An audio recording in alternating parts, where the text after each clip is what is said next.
Ei, què tal, enganxats? Estem a la presentació de la nova minissèrie de TV3 basada en l'obra de Segarra que porta per títol Vida privada.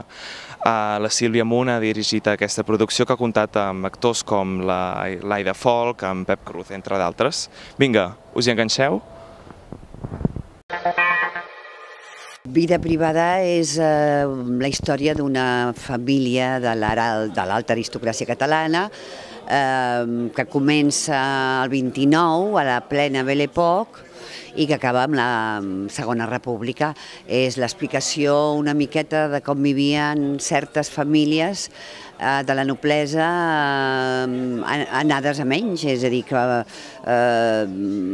tenien molts títols però no tenien diners, no? I aquí està reflexada tota una societat catalana benestant que forma una part intrínseca del que som i del que érem. Home, es munta molt aquest personatge en la seva relació amb els altres, en la seva relació bàsicament amb els fills, amb la dona és pràcticament inexistent i una mica amb el capellà, però bàsicament la relació amb ells i amb Déu. Home, d'entrada hi ha molt de morbo. Després és molt catalana, o sigui, els personatges que reflexa, doncs tots els nostres avis han tingut una part d'aquest Tomàs de Lloberola. I al morbo hi ha, que és una cosa a més molt barcelonina, molt propera, i després que està presentada gairebé com si fos el Gato Pardo, o sigui, amb uns decorats fantàstics, reals, amb un vestuari fet a mida, té un punt de Gato Pardo, i aquestes obres sempre funcionen. El meu personatge a Vida privada és el Guillem de Lloberola, és el fill petit d'una família aristocràtica, els Lloberola, de Barcelona, i és, a diferència del seu germà gran, el Frederic, que és algú que vol mantenir una mica els drets nobiliaris i tal, el Guillem és algú que també creu que no ha de treballar mai, és un noble, aristòcrata, no vol treballar, però sí que és algú que viu la vida molt relaxadament i és un vividor que li rellisca tot, bastant. Vida privada és una crònica de la Barcelona del 29, dels 20-30, en què Segarra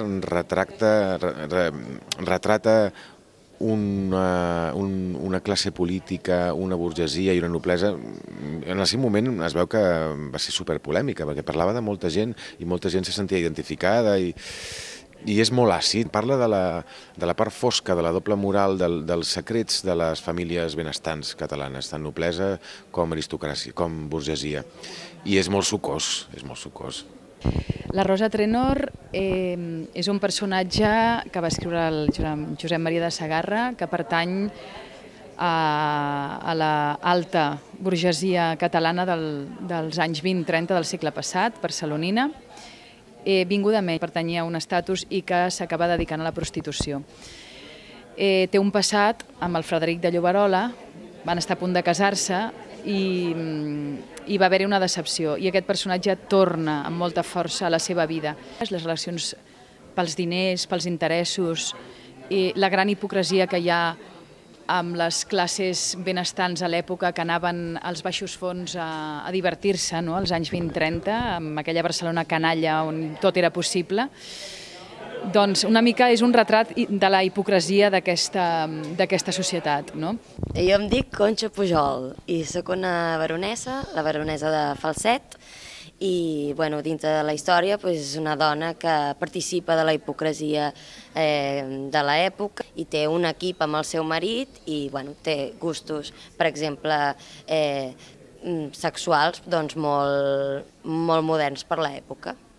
I jo sóc la Maria Lluïsa de Lloberola, sóc la filla de Francesc de Lloberola i és una noia que, tot i que ve d'una família burgesa, també és cert que quan ella es fa gran ja està una mica de capa caiguda, la família burgesa, i és una noia amb moltes ànsies de llibertat, amb moltes ganes de trencar amb tot el que significa la seva família i ser un Lloberola i amb ganes de voler valdre's per si mateixa. Jo crec que tot i ser una minissèrie d'època, que a vegades això pot enganxar i no, o sigui, pot passar les dues coses, explica molt personatges com molt humans, molt actuals, que tothom s'hi pot sentir identificat i tenen tants costats, els personatges, que t'hi enganxes. És una història de personatges i t'hi enganxes.